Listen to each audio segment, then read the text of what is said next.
I'd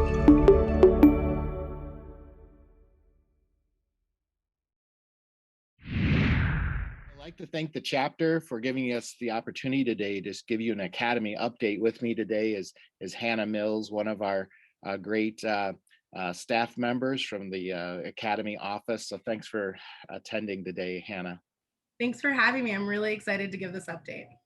Yeah, we're really excited. We got some really great things. And I just want to remind you all, this is your academy. I mean, it's not an academy in a national office somewhere. It's not just 11 people. There's 2,600 members, and they help direct what we offer. And they're at all levels of the profession, all the way from students to residents to members, professional members and emeritus members. So we're really excited. We're a member-driven group. We work for you. We work for what you would like to see happening. We have 10 independent organizations, 10 different chapters around the country. And I think as we differentiate ourselves as professionals, it's so essential to be involved with your academy. We have 7 really motivated, great staff people.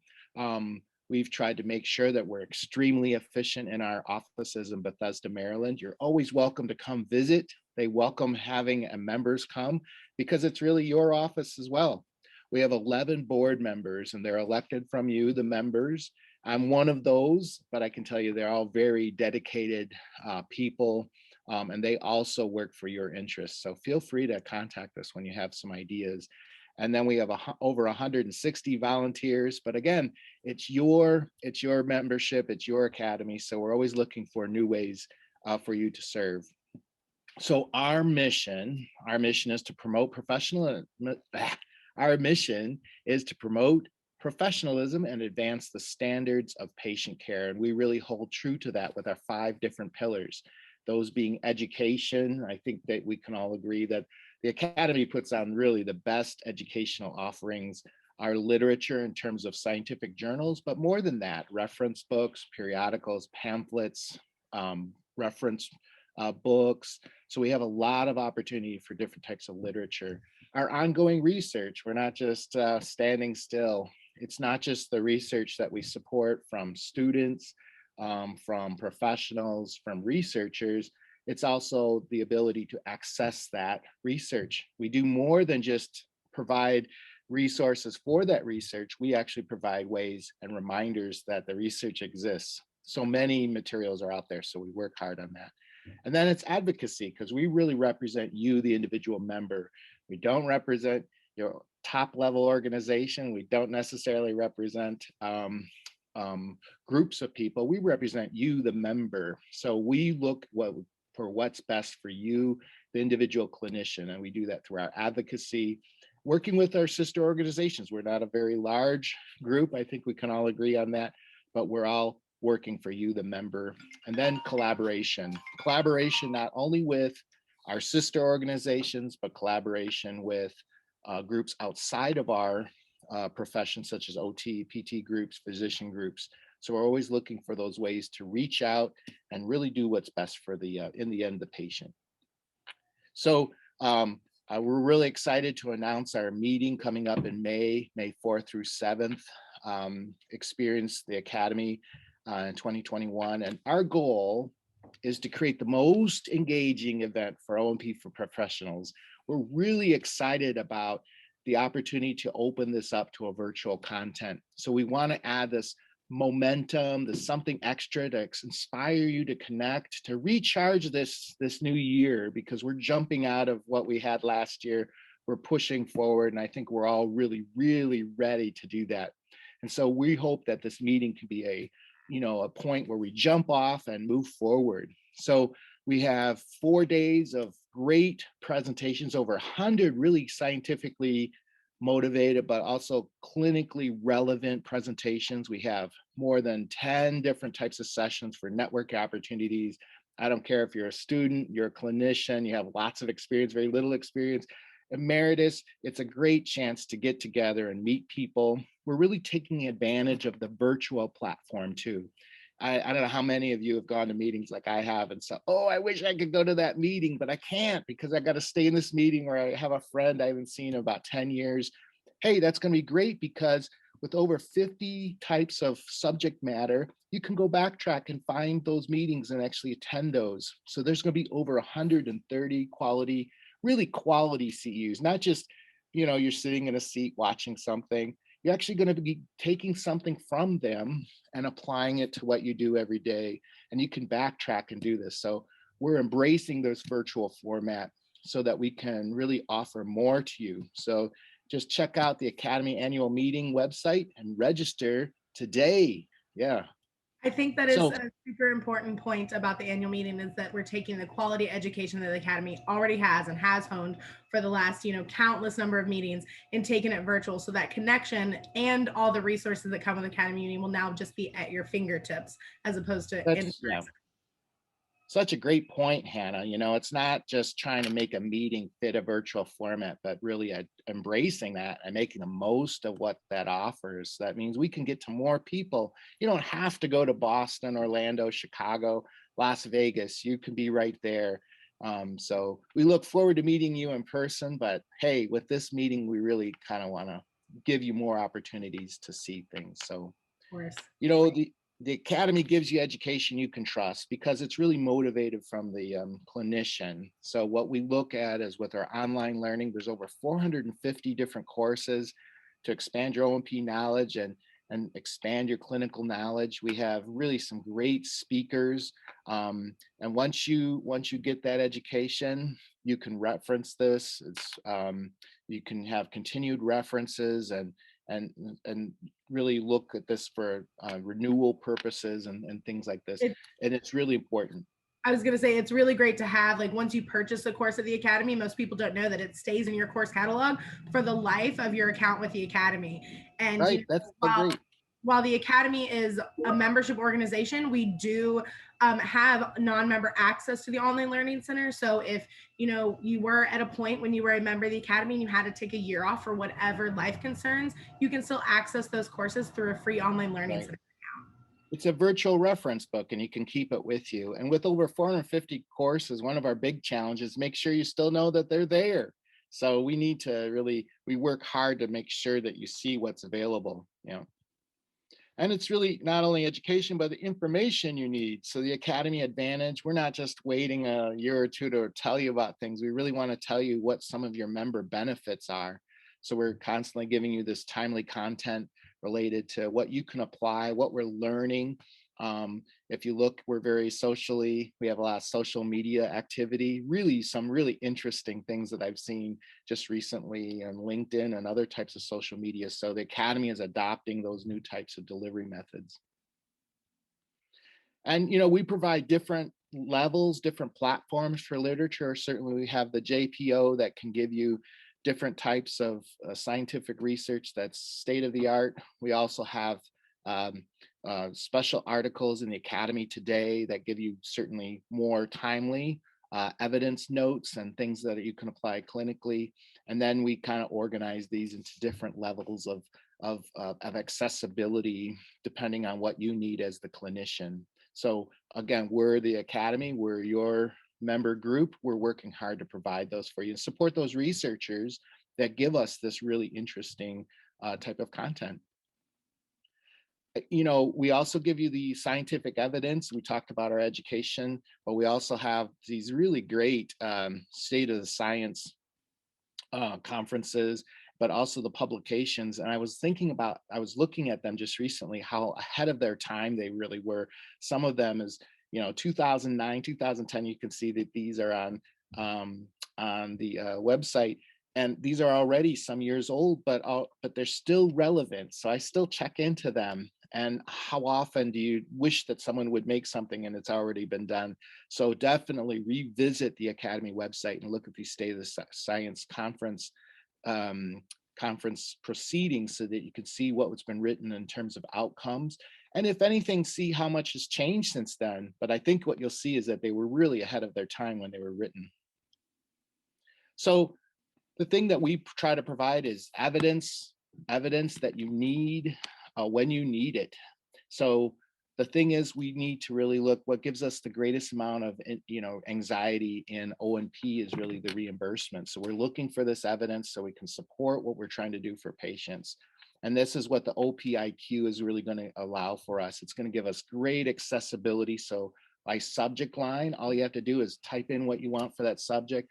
Up pops, I don't know, 12, 15 different articles that are so appropriate and they're graded. And we're really excited to have a curator and a team of curators adding constantly. I think we have a goal of over 8,000 different types of journal articles that we're going to be inputting in the next year or two. So this O&P IQ is just so exciting. Even if it just provided 1 or 2 articles, that would be enough. But now at the Academy, we're going to give you much more than that, right, Hannah? Yes, I think it's really great because you can search by like body segment, L code, device type. My favorite thing was recently a resident candidate member of the Academy came up to me and was like, this was like monumental in my research for like graduating O&P school. And so they were able to tap into this member benefit that is available to all Academy members. Free. It's free as an Academy member benefit. And you can go in there, get the research you need at your fingertips, even at 2 a.m. when you're working on that proposal or that conversation you've got to present the next day. We are there for you 24/7 when you need us. Yeah. And you don't have to buy extra Office software that allows this. We don't charge anything extra. This is all part of what you're getting as part of your Academy membership, right? Yep, it is logged in with the same account you log in to pay your invoice or, apply to become a fellow of the Academy. It's the exact same program, the exact same account. And this is really what differentiates yourself as a professional. So access the resources that you have with the Academy, making use of them, but then also the ability to enhance your titles. So through the fellow program or the fellow with distinction. So the fellow program, if you're an active Academy member for over 3 years, you've completed 2 certificate programs for professional development, and you have this history of service to the O&P profession. Hey, you're a fellow. You may be a fellow and you just didn't even know it. So definitely check that out. But being a fellow means you're contributing more than the minimum, right? You're trying to do something good for what the country is doing, what the Academy is doing. So when you're a fellow, you're providing an extra amount of care, an extra amount of understanding, and you're trying to differentiate yourself from other practitioners, but more than that, really contribute more to the next generation. And then the fellow with distinction, if you are a fellow, you might be a fellow with distinction. So you've expressed a desire for greater leadership, course development for other fellows, but also for students. And you've contributed a lot in terms of lecturing. And I think this is something we're always challenged with. I know early in my career, I was challenged by a number of people, Terry Supin, John Michael, Mike Shook. They all challenged me. They said, it's great that you're part of our profession, but you have a responsibility. And I think that's something for other people that have been in the profession for a number of years, that you need to express this. You need to take care of your profession because, hey, if you don't take care of it, there's not going to be someone that steps in for you. I agree. It really just shows not only your dedication to your personal career, but then the career that you're going to leave when you do retire. And those mentors are so important. So that part of the fellowship is that mentoring, but we also create a mentoring program. What students really need sometimes, we want to give them all this technical information, but they really want access is to someone really taking an interest in how they learn. And so we have a mentoring program which pairs new entrants into the profession with experienced practitioners. I hear so often from practitioners, these students these days, they're not learning enough. What they really need to help patients. Well, hey, it's one thing to talk about, it's another thing to actually help someone. Even if you just helped one person, you volunteer for the mentoring and you just decided to help one person in your career, that's all we're looking for. But really, we have 200 participants in the year. This has been one of our most successful programs. So it's really an opportunity to develop these relationships with the next generation and really give some of the things that you learned. And those were hard fought lessons that you learned. I know I learned a few myself. They're very humbling, but it's so nice to know that I can pass this on, not just with clinical work, but what types of research and outcomes to implement, Yeah, I think we all need that. The mentoring program is really great because it sounds like this huge commitment, but it's really not. It's once a month, the chair of the mentoring program sends an email out to both you and the protege, you assuming you're a mentor, and your protege match. And it's a conversation starter, and it's on your protege to reach out to you and start that conversation. So it's a once a month conversation that can be done via text, email, phone call, video chat, carrier pigeon, whatever works for you. The mentoring Right. program is designed to be a light lift that has a great impact. Right. I mean, I wish I had more mentors. I had a lot of tormentors, but I would like to have some more mentors in my life. And you can be that mentor, not necessarily a tormentor. All right. And, when we talk about advocacy, one of the things that we're very involved with, and from the perspective of you, the individual clinician, is we want to represent your interests as an individual clinician and professional. There's a lot of different types of forces at work at a much higher level than any one of us. Oftentimes we say this is beyond our pay grade, but we represent your pay grade. We represent you, the individual clinician. And we speak through advocacy to the O&P Alliance, and we take that to heart. We speak with AOPA and ADC-BOC and AAOP. We talk about the individual needs of the clinician, and we represent that to them, but also to congressional membership, political leaders, the VA, and we really take that to heart. And our job, we really feel, is to help inform, to regularly update you so that leadership, education, they're all tied together. So if we can help you learn what's happening outside of our little profession, that helps you make better decisions. So we regularly update you on the current issues that impact you and also the patients that you serve and then when you have good ideas or things that you need, please come back to us so that we can tell others about that as well. So in 2021, our top 5 O&P advocacy issues we felt as a board were the separation of the DME from O&P, so we're seen as a service, not a person delivering durable medical goods, the payment of qualified providers for provision of O&P services. So how do we make sure that we're in line with that? How do we make sure that you, the individual practitioner, is informed? Stopping this drop shipments of O&P devices. I mean, I am horrified sometimes when I see this on the TV late at night, and that makes me not want to sleep either. I'm watching that because I can't sleep, and I can't sleep after seeing back braces and knee braces being drop shipped. So what we're looking at is what's best for patients. And then really look at what the Medicare Orthotic and Prosthetic Patient-Centered Care Act means and what that means to you, the individual, and how that you can make some strategic adjustments. And then finally looking at what are some of the practices in terms of audits, prepayment audits, and then technology. How can we help you? And I've done a number of surveys that actually, in terms of innovation, we're really technologically ready. We're a ready group. But the thing that gives us the greatest amount of anxiety is how do we support the use of these technologies? How do we make sure that patients can get access to them? And we're part of that. We're in alignment with you. And it's collaboration that counts. The thing is, you may say to yourself, hey, I'd like to specialize, but I don't know what to specialize in, or I have specialized, but I don't know if there's other people like me. Don't you feel alone sometimes? Well, there's societies that are available for you. There's the Behavioral Science Society, which is about cognitive understanding and how you relate to patients.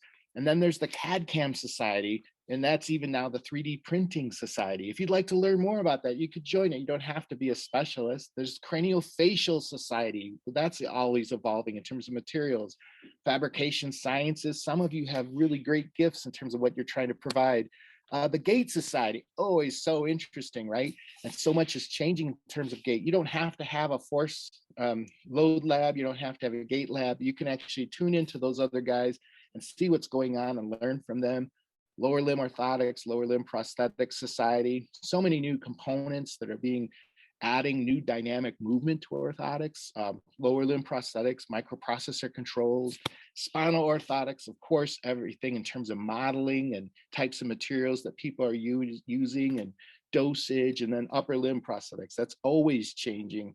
That might be an area you don't feel very confident in, but you could join the society and learn more about it. What do you say? That's a way you differentiate yourself as an individual.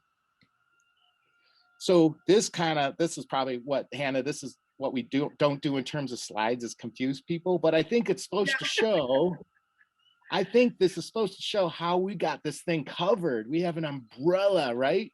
We got a Yeah, it shows research that, council. we're working Yeah, for you, and it kind of shows the, the approach that it's taken. At the top is our board of directors, that then there's an executive committee of them, and then from that, the branches that kind of make it all happen. So there's 3 right. council, more than 15 committees, a dedicated staff of 7. So listed are all the groups, and then their leaders, the volunteer leaders that are making it all happen, being strategic in the approach. And really, your name's listed. I can't speak for you on how many calls you attend and how many projects you have to chair and lead, just to be able to impact the profession at the level that we're all coming together to do. So this is how we're organized. Research Council, headed by Sarah Morgan. Membership Advocacy Council, Susan Kapp. The Education Development Council by Joanne Canis, and I help with that. Public Policy Committee, Mac McClellan, and a number of others, Kevin Hines, Rick Miller, the O&P Alliance, and then, the meetings, the Membership Advisor Council, headed by our president, Jared Howell. And when you think that we only have 7 staff members kind of helping with all this, I think we're pretty right-sized and efficient. This tells you a lot, right? Yeah. Yes. So the council accomplishments, the Education Development Council, this is the Journal of Proceedings, the JPO. This is more than 90 new courses on the OLC. The Journal of Proceedings is a big one, because now all the things that you submit for the different types of meetings, you can kind of go back and read about. For one, I'm very excited about that, because I contributed a number of years. It's nice to know that that work still exists. The virtual exam preparation seminar for our new students, so they can really do well on the exam, but really kind of bring together their education. The increased JPO submission. So we're really looking at the journal becoming Journal of Prosthetics and Orthotics rate going to a higher level. And Steve Gard heads that. Our Membership Advocacy Council. So we have a special council just for how to increase membership, how to make sure you understand what types of things are being done and how we communicate that to you, what the Alliance is doing. We're also looking at, hey, every member needs something different, right? So how do we make sure the Academy addresses what you need, not necessarily make a blanket type of thought? And so we're really trying to make sure that we're individualized for what you need, whether you're at the beginning of your career, middle of your career, or at the end of your career. And then our Research Council, when you think about some of the really smartest, top of the line, best types of researchers, they're all coalesced with this Research Council, but not just in terms of research projects, but State of the Science programs, where we come together and come to consensus, critically appraised topics that you can look up on our website that have been written about. You don't have to write a paper, it's all right there. Some of the scoping reviews, so you can better understand the wide range of things. And then really the how-to videos. Maybe you want to do outcomes, but you're not sure how to do them. Guess what? Our how-to videos will help you with that. And that's all part of your membership, right, Hannah? And so then our priorities, our partnerships, this is a small profession, guys. So we do work well with our groups. So AOPA, ABC, BOC, OPERF, NCOPE for the residencies, the Amputee Coalition, and the National Association of the Advancement of O&P, OPC as well. Our individual chapters, which are allowing us to present today, and then increased communication to you, so you're getting benefits. And then, hopefully we can help you support your chapter growth, because I think we can help you with that. We can provide the basic understanding, some of the great lectures, and help you grow individually at your local level. And then member engagement. How do you not only have all these researches in education, all this research, education, all kinds of things, but how can we help you find people and network with them, mentor others, or maybe you need mentoring? How can you get involved in the schools, and how can you represent yourself as an O&P professional? So not just you, the individual, but you externally, how you're viewed. I think we got it covered, Hannah. Yeah, I would say the biggest thing about the Academy is we care about you, and your career and your future careers and your kids' careers in this profession. We're not just about, a bottom line like a lot of other organizations can be. We are all about you and helping you professionally reach your goals that you've set. With having the chapters, it's great because, there are feet on the ground, our boots on the ground in those areas that really could use the support. A lot of our chapters have great relationships with their, associations, and do a lot of congressional, state level activities. And at the national level, we love to partner with that too. I meet bi-monthly with every chapter leader of every single chapter of the academy, working on joint initiatives and how we can, better work together to promote the profession as a whole. And so it's nice to have this like singular push all together working towards the profession. Right. And it's really, we're kind of coming together as a country, and all the different professionals in the country. We take numerous surveys, don't we, Hannah? So Yes. we have a 91% satisfaction rate. I mean, among professional societies, I'm just saying, I'm not patting ourselves on the back, but that's exceedingly high, 91%. Actually, you're not going to see that much higher in any other types of professional groups. We have the O&P IQ, which Hannah mentioned. You can do different types of search engines, and then there it is, just depending on even the L code. So there it is. It's right away. It's available. You don't have to try to decipher that or try to go to Google Scholar and sift through all the different responses. The online learning center, as we mentioned, over 450 different types of lectures that are available from really state-of-the-art type of educators, but not just from O&P, but other areas of professions as well. You have your annual academy meeting, which is always a big one.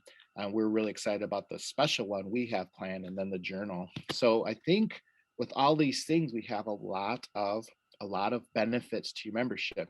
The only thing I can challenge you is sometimes when we ask the survey, people think that they're still members, but they forgot to pay their dues, right? Yes. But they still think they're Academy members. And many of you out there know who I'm talking about. You still feel like you're part of the Academy, you belong to the Academy, but here's the deal. You gotta belong to be the Academy, right? So maybe it's time to really kind of look at what you're doing in terms of what you're doing in your profession, and try to see about how you differentiate yourself. Things have gotten a little bit tighter, a little bit more competitive. I think it really helps you to think about how you stand apart, how you've contributed to your profession. I don't know if that helps. I agree. And I can say that the best part about, the confusion on if you're still with the Academy or not is the Academy always answers the phone. If you call during business hours, Monday through Friday, we are going to pick up the phone. We don't have an answering service. If you get us on No, voice, you don't. no, we don't. We may be on another call, but you will always get a call back within 24 hours because the Academy prides itself on being available, on meeting each member where they are. You shouldn't have to sit on hold for hours trying to get to us. We're going to pick up that phone and answer and help in any way we can. We don't have like, please press 1 for membership issues. Please press 2 for fellow issues. That I always like the one, please press 3, and then it hangs up. Beep, beep, beep. Yeah, okay, that's good. But we don't have that. That is not us. You will most likely get me on the phone half the time. Exactly. And Shelly, a lot of us know Shelly, right? We've known her. I've probably known Shelly almost my whole career when I started out as a student and resident. Now she would be horrified I'm telling you this, but just a few I've years. known Shelly. Yeah, I've known Shelly since I started lecturing, right? And Shelly's been with the profession for over 25 years. 20 of that has been with the Academy, but really that really understanding of where the profession is. She's been from the inside out. She knows exactly what you all need, how to provide it. And I gotta say, she's one of the people that are really on it, and she's inculcated that in your culture, Hannah, right? Like, Shelly has, I've in my, young career, I've had quite a few directors and bosses, and Shelly, I have to say, is one of the strongest leaders I have had the pleasure of working under. And so she really embodies, an open door, family-like atmosphere. And she loves hearing from all of you, all y'all. You can tell I've lived in Tennessee long enough, but she really directs the Academy leadership, the organizational leadership, and she enacts some of the things we as a board want to have, but make sure that we have this consistency in terms of the program development, the financial management, the strategic initiatives, and that outreach, but really to fulfill that mission. And she'll really, she'll challenge the board sometimes. Hey, you guys, you need to make sure you attend to this, because it's not, we always have these little checks and balances, and she's created that. And Manisha Bhaskar, you guys probably have met Manisha a number of times, but all the different materials, all the different outreach, she's so professional, and she's the primary resource for all the marketing and communication, but also understanding what membership needs and how to drive that. We're really fortunate to have her on staff. She looks at these member focused offerings and the deliverables, and really brings to her a very high level of understanding and professionalism for the Academy today and the JPO. I think that we could all agree that our publications really is outstanding in terms of what types of resources we have and what we produce. It's just really incredible. Yeah. Agreed. And Melanie is our director of finance and HR. She gets to stand in the middle of all this craziness flowing around her and try to provide some sort of accounting and financial stability. And she does this, right? She's our primary contact for accounts payable, human resources, and office administration. And I think even our sister organizations are very impressed with Melanie and how she keeps things, there's our mission, and this is what we want to achieve, and then holds our feet to the fire in terms of priorities, right? So grounded. Yeah, we need that. And then Galen's a technical operations and website engineer. I got to tell you, in terms of what we're doing for the Academy meeting, he's our primary contact for all the technical issues in the online learning center. We're really lucky to have Galen as well, kind of engineering all these different things that are happening. Sometimes people are surprised it's just one person. Galen's just one person, right? Yes. Yeah. He probably says I'm just one person, but he really takes care of so many of these different things. And of course, Hannah is really our associate director of membership, and membership is so important. Really great to have Hannah's bright smiley face, because she helps us with as a primary resource for recruitment and retention. She's a great listener, very gregarious. I think we can agree on that. But she's the liaison between the chapters and the scientific societies, as well as the fellow program, the fellow with distinction. So these are core areas, and it really requires Hannah's special attention to people and individuals. So really, thank you, Hannah, for all that you do. It's my pleasure. I love being the liaison for, all of our councils and committees. It's been, my pleasure to get to know each one of our members that I've had the pleasure of meeting so far on a more, intimate, professionally working level. And so it's been my pleasure. And then we have other people on the staff, Katie Young Eagle, and she's our primary contact for the exam preparation and JPO. And these are important things as well, Academy today and the quizzes. So she's probably getting an inculcation of our culture as well, but I've met her. She's really great. And yeah. And then Deanna Roblevsky. This is kind of an interesting name, because that's actually my wife's maiden name is Roble. So Roblevsky coincidence was the original name. Yeah.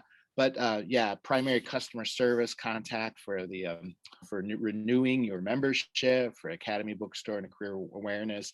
And I got to tell you, Hannah, calling you guys and you're right on the phone, it just means so much, because sometimes we're practitioners, we're out there, and we really we're not really bad on following up on things. Have you noticed that?